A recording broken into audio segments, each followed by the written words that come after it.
A sudden shift in regime did not often occur overnight. Instead, careful planning was required. Hours of plotting, scheming, and placing the pieces of the puzzle in the correct locations. When the time to act finally arose, one could only pray these pieces would carry out their tasks as instructed. Such a case existed in the Vale, where apathy and paranoia reigned supreme for too long. In order for a disruption in the hierarchy to take place, one man had to play a part with far more convincing resolve than anyone else realized. This man was Lyn Corbray. Hello everyone, and welcome back to Exploring Fiction. A distinguished knight from battles past, Lyn Corbray was the heir to his elder brother's seat. Yet, his greedy heart required more, and for the right price, he fell into the employ of the greatest schemer in the realm. His task was to feign rage, inform on his peers, and make a certain despicable man appear more honorable as a result. At this, Lyn succeeded. Through his actions, he continued to sow the seeds of silent revolution in the Vale, a matter that remains unresolved. So, who exactly is Lyn Corbray, and why is he such an interesting character? Let's explore. Lyn Corbray was born sometime between 261 and 268 AC to Lord Corbray and his wife at Heart's home. He was the second son of the pair, as his elder brother Lionel stood in line for the seat of their father. Lyn rose to prominence during Robert's Rebellion, where he first stood with the rest of his house as a Targaryen loyalist.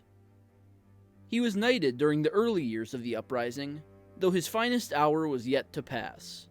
Taking up arms against Lord Jon Arryn in the Vale, Lyn fought bravely, enough to catch the eye of the Warden of the Eyrie himself. While his side was defeated in battle, Lyn survived and joined the victors, earning a pardon. But at the Battle of the Trident, Sir Lyn Corbray displayed true prowess. His father, wielding the Valyrian steel blade of House Corbray, named Lady Forlorn, suffered a mortal injury in the fray. Lyn, refusing to bow down at the felling of his father, took up the gleaming sword and led a renewed effort against their Dornish foes.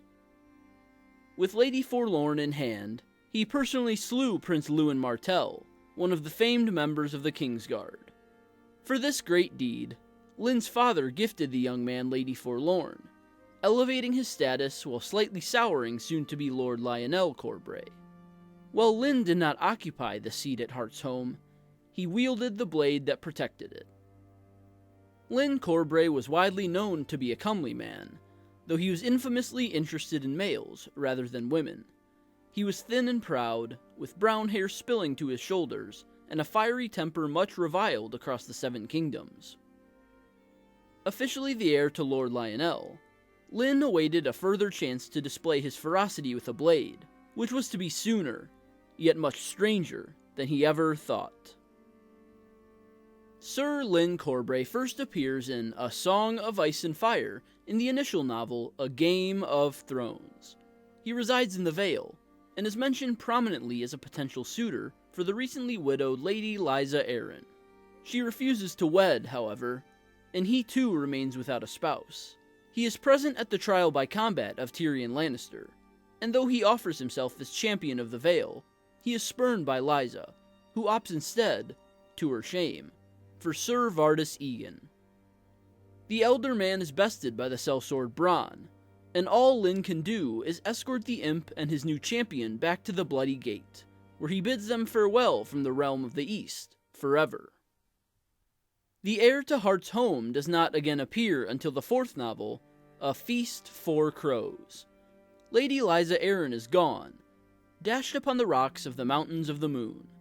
At the Eyrie, Lord Peter Baelish sits as Lord Protector of the Vale, due to his recent marriage to the departed lady. However, the bannermen of the East are wary of his intentions, as well as the methods through which he so readily obtained his new position. They make for the castle in the clouds, and are joined by Lyn Corbray. Lyn attends the parley between Littlefinger and the Lord's Declarant, and he seemingly grows tired and frayed by the twisted words of the former. The man draws Lady Forlorn, brandishing his Valyrian blade at the table meant for negotiation. Though he is stalled and escorted from the meeting, Lyn places the Lord's Declarant in the unenviable position of having drawn steel at a sworn meeting of peace, and so Lord Baelish holds the upper hand. He uses this to gain control and maintain his position, while Lyn looks hot-headed and foolish, yes, but also loyal to the East. However, the attraction of betrayal draws deep. Littlefinger later informs Sansa Stark that Lyn Corbray is in his employ, and the stunt orchestrated at the negotiation table was purposeful. Lyn, in exchange for carnal and monetary pleasures, is Littlefinger's agent inside the Lord's Declarant, and none are the wiser. Reportedly, even into the winds of winter, Lyn remains amongst the Eastern Lords, biding his time and collecting valuable information for his true master. Lyn Corbray has the background worthy of a Westerosi champion. Though he at first fought on the losing side of a controversial war, he was later pardoned and bravely took up arms when his father fell. For this action, he earns the Valyrian steel blade of his house, as well as a reputation to match. But in the years following his noteworthy actions, his true nature surfaces. Lyn is just as avaricious as most other men in the Seven Kingdoms.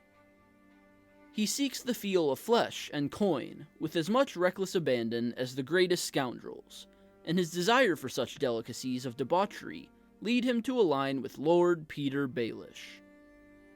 By the time of the current narrative, Littlefinger is clearly the grandest schemer in all Westeros, and Lyn Corbray is one of many to fall into his employ. For Lyn, the price of his dignity is gold and boys, according to Peter, and for these prizes, the second son of Heart's home takes up a prominent front. On the surface, he stands with the Lord's Declarant of the Vale, who suspect Littlefinger for treachery in his claim of Lord Protector. At the opportune moment, a peaceful meeting between Baelish and the Bannermen, Lyn draws Valyrian steel, and any and all momentum the Lords had against Peter is wiped away. Yet they do not suspect Lyn of betrayal, only of possessing an unchecked temper. For his part, Lyn plays his hand perfectly, demonstrating that Littlefinger chooses his allies well. Through this discord, Sir Corbray keeps Lord Baelish in the highest seat of the East, all for his own personal pleasure. The Vale balances on the brink of civil war, but all Lyn Corbray desires is the fleeting fantasies of a leisurely life. Whether it be gold, women, men, or some other token of wealth, those who worked for the Master of Coin often received great compensation for their efforts.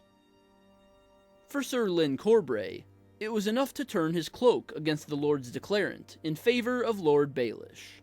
He drew steel during a moment of hospitality, weakening his supposed allies while making the true instigator seem honorable in return.